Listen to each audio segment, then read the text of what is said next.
I was just walking down the street when I saw a homeless man, just sitting on a wall watching people go by. He didn't have much with him, just a backpack leaning next to his feet.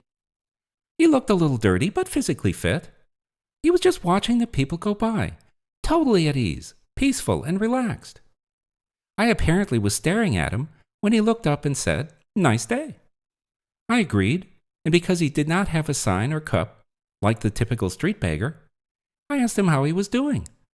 He replied that he was doing just fine, and then he volunteered, "Watching people is fascinating."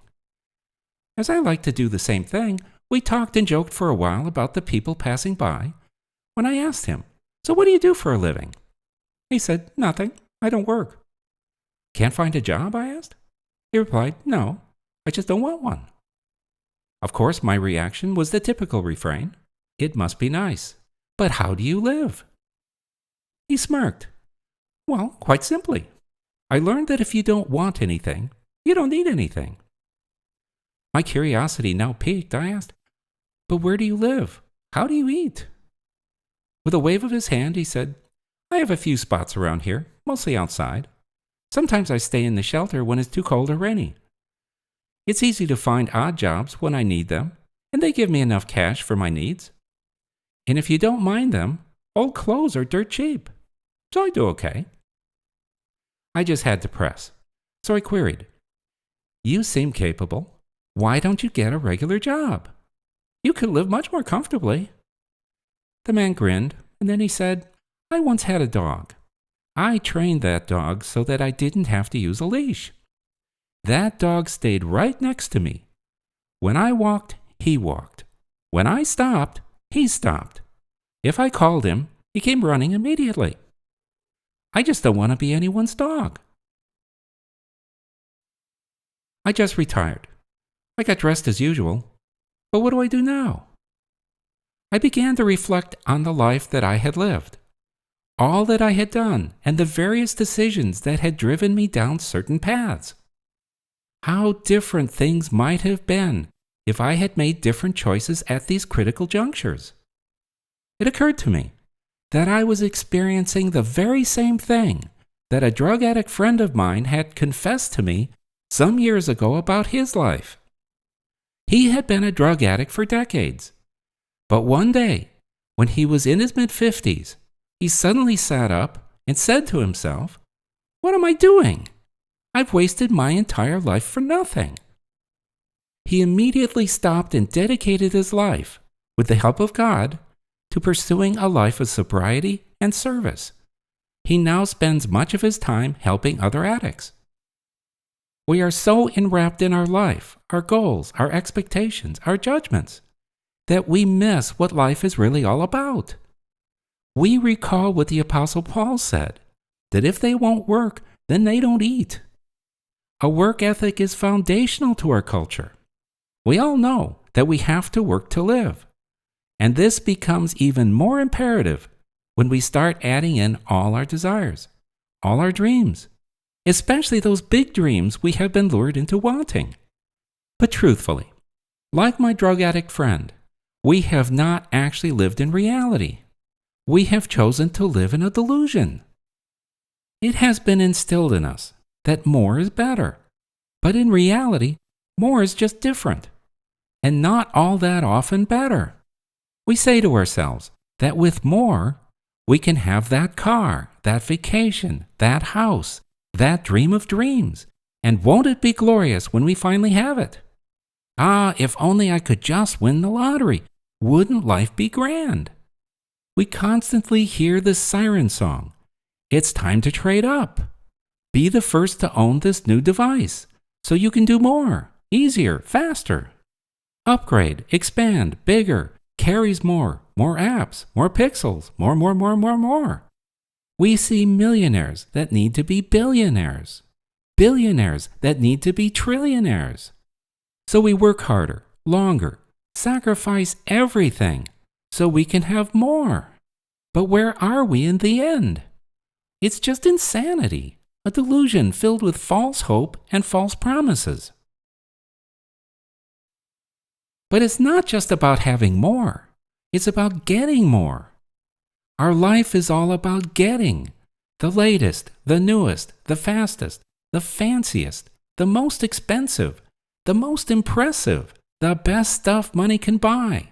But getting is a bottomless pit that can never be filled.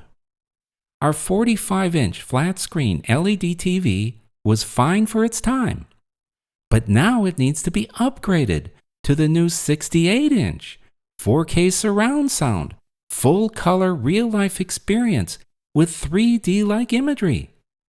Whatever it costs, more debt is not an impediment. As the man once said, the one who dies with the most toys wins. Further, we don't just need to get stuff, we need to get experiences. So we decide to see the world. We go to exotic places and take pictures of the local sites. But professionally produced pictures are readily available, so why do we need to take all those pictures? But more importantly, why do we need to be in the pictures in front of these landmarks? Won't we remember that we were actually there? So what is it? Do we need proof? Proof of what? Proof for whom?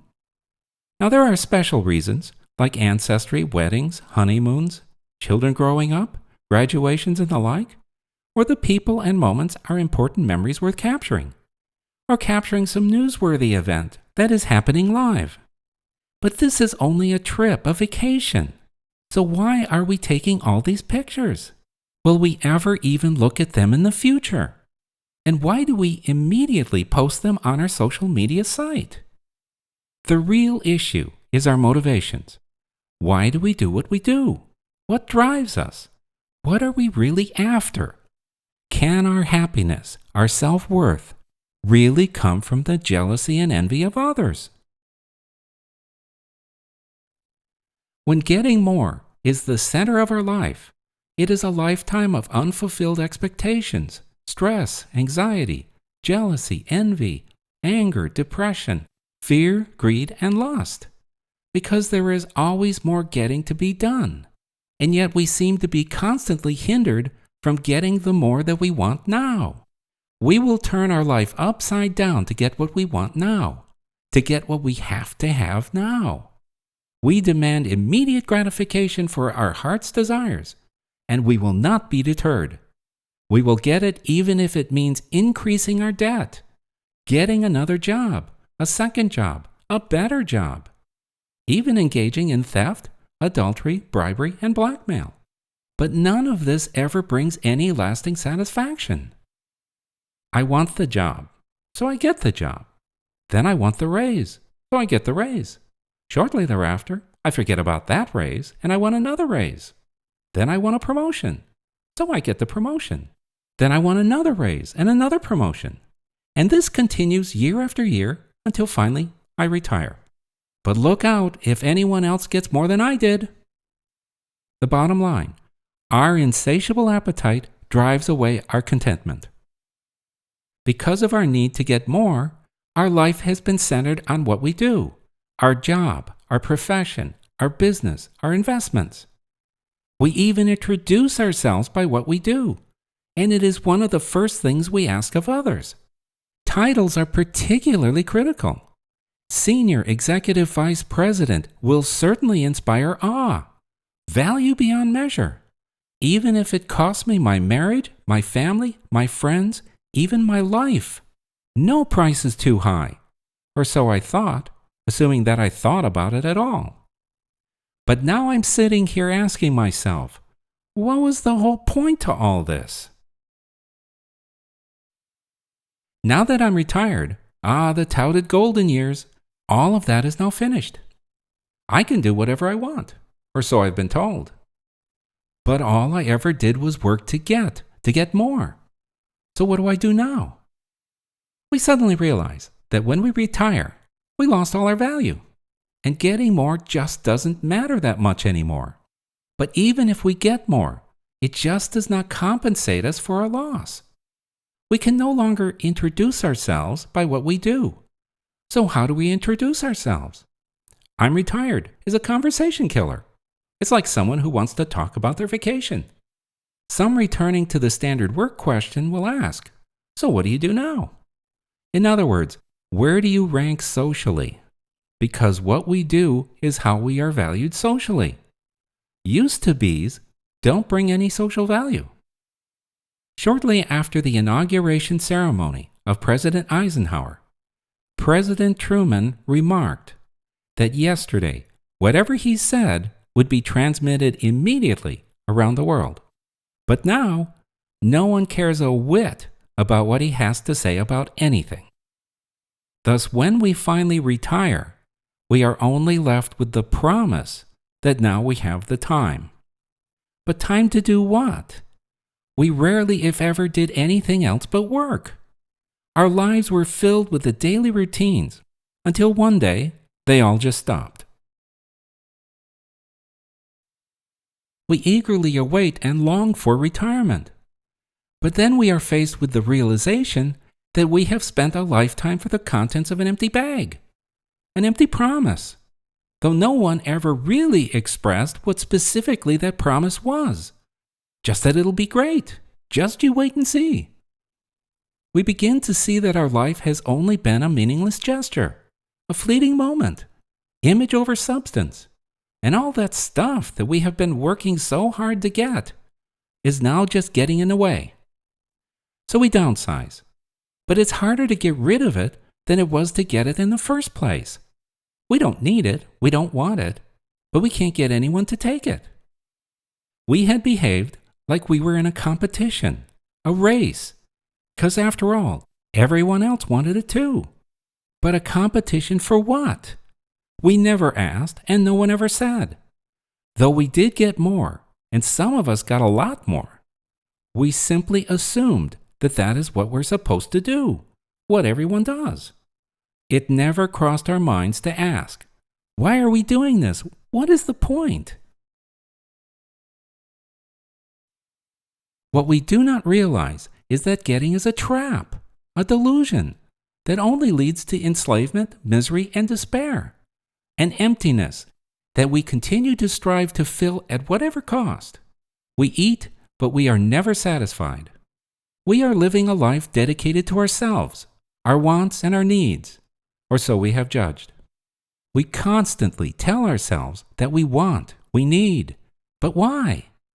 Like feeding an addiction, it is only temporary, a fleeting joy that quickly turns to mundane, or a lost memory, as we again pursue with renewed vigor the next fix, the next thing to bring us happiness.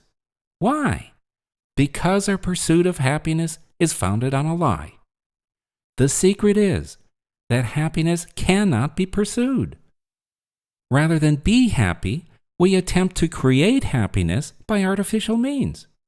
But this can never last because happiness cannot come from outside of us, cannot be given to us by others, cannot be bought. As a disciple of Jesus, we should know better. Though we go to church regularly, and we volunteer to help others from time to time, but except for our beliefs, do we really live differently from everyone else? We perhaps proclaim the deeds of Jesus and God, and treat others better in the hope that we are pleasing God, but does our life really look any different compared to everyone else's life? We seek the same things, we do the same things, we live the same way. And though we believe God's promises, our day-to-day hopes and dreams are no different. We think we trust in God, but we listen to the preachers, the teachers, the doctors, the advisors, the experts, the pundits, who are all too willing to tell us what we should do and think. But have we, as followers of Jesus, really pursued a life that is different from everyone else's life? Have we, in fact, left the world behind? If truth be told, would our life look any different if we didn't believe? For many of us, though we do know God's plan, and we expect God to fulfill His promises, we too have missed the point, just like everyone else. We too have believed the lie. We have access to the truth, but we decided not to take responsibility and look for ourselves. We relied on others to show us the way, but they were engaged in the very same race, blinded by the same delusion, caught in the same trap, the same lie. In his book about life, Ecclesiastes Chapter 2, King Solomon deliberated on this very question and concluded, after many years of unrestrained self-indulgence, quote, "Then I considered all that my hands had done, and the toil I had spent in doing it. And behold, all was vanity and striving after wind. There was nothing to be gained under the sun." Unquote. So we do the same things as everyone else, and then we are shocked when we find out that we are getting the same results.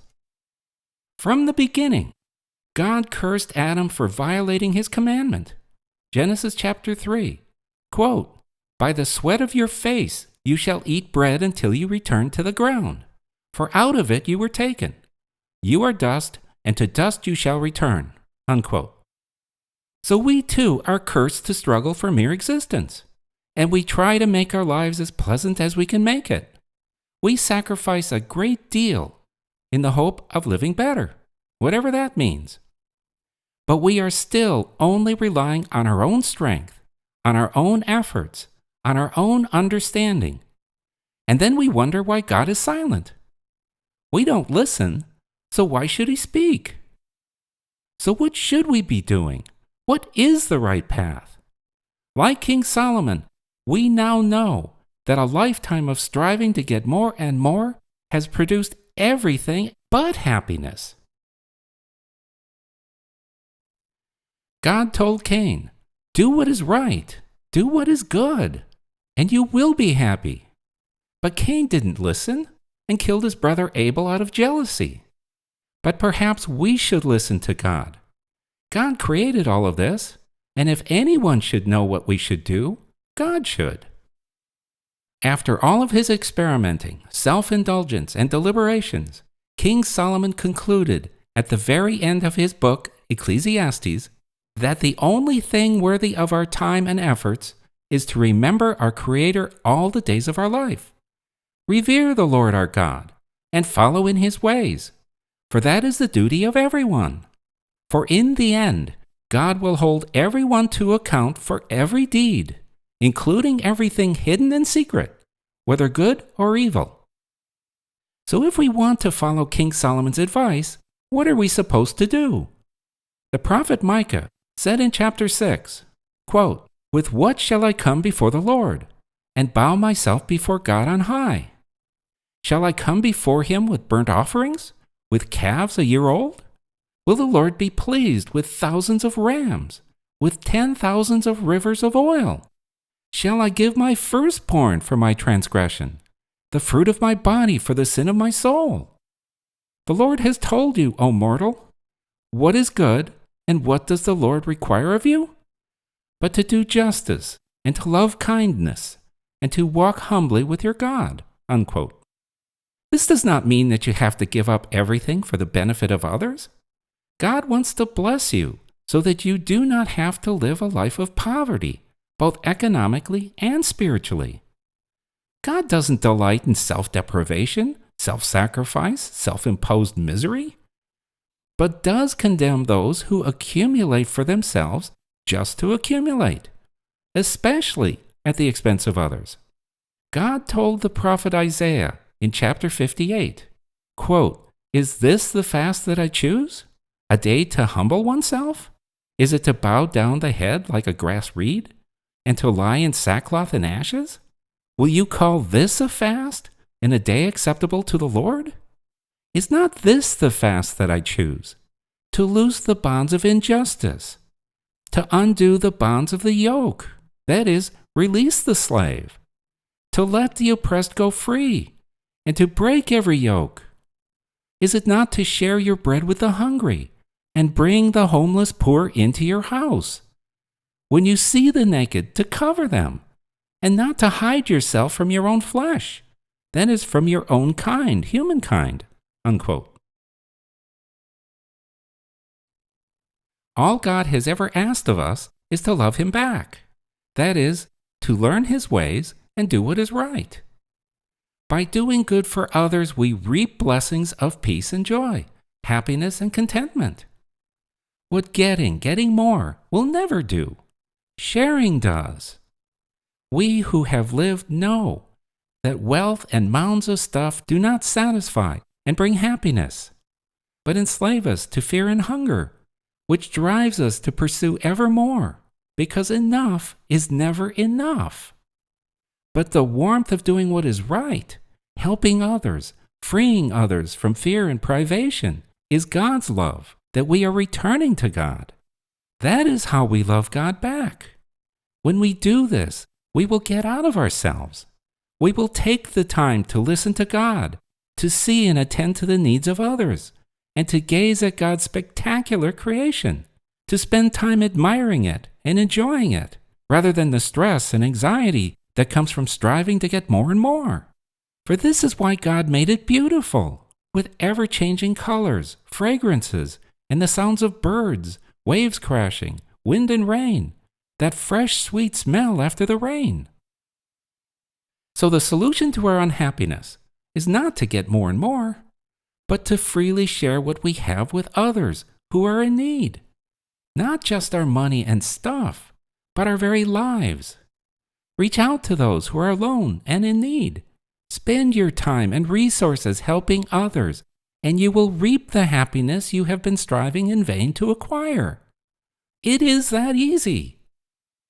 That being said, like my drug addict friend, you may desire to make this change, but without God, you simply can't do it. You cannot do it alone, any more than a drug addict can change their life through their own efforts. It takes God's intervention, help, and guidance. God established his intervention, help, and guidance by sacrificing Jesus to pay off all your debts because of your sin, and thereby renew your life so that you can start over with God. So only through Jesus can you have a life of peace, happiness, contentment, and love. Jesus is not just some example to follow, but is the very source of power that can change your life for good. All you have to do is believe Jesus and God and follow their instructions. So seek God and Jesus first. Walk in their ways. Do what is right, and you will find peace and meaning for your life, no matter what tribulations the world throws at you. Because you will be reborn. You will no longer be focused on yourself and your compulsion to keep and get more and more, but will be focused on God, Jesus, and others. It is never too late to start. Even a child can do it. If you would like more detailed information regarding God's plan and proof of God's existence, please watch the 20 videos in the links below for a detailed summary of God's plan and how God has been effectuating his plan since the beginning. May God bless you and be gracious to you. May God give you his affection and peace all the days of your life.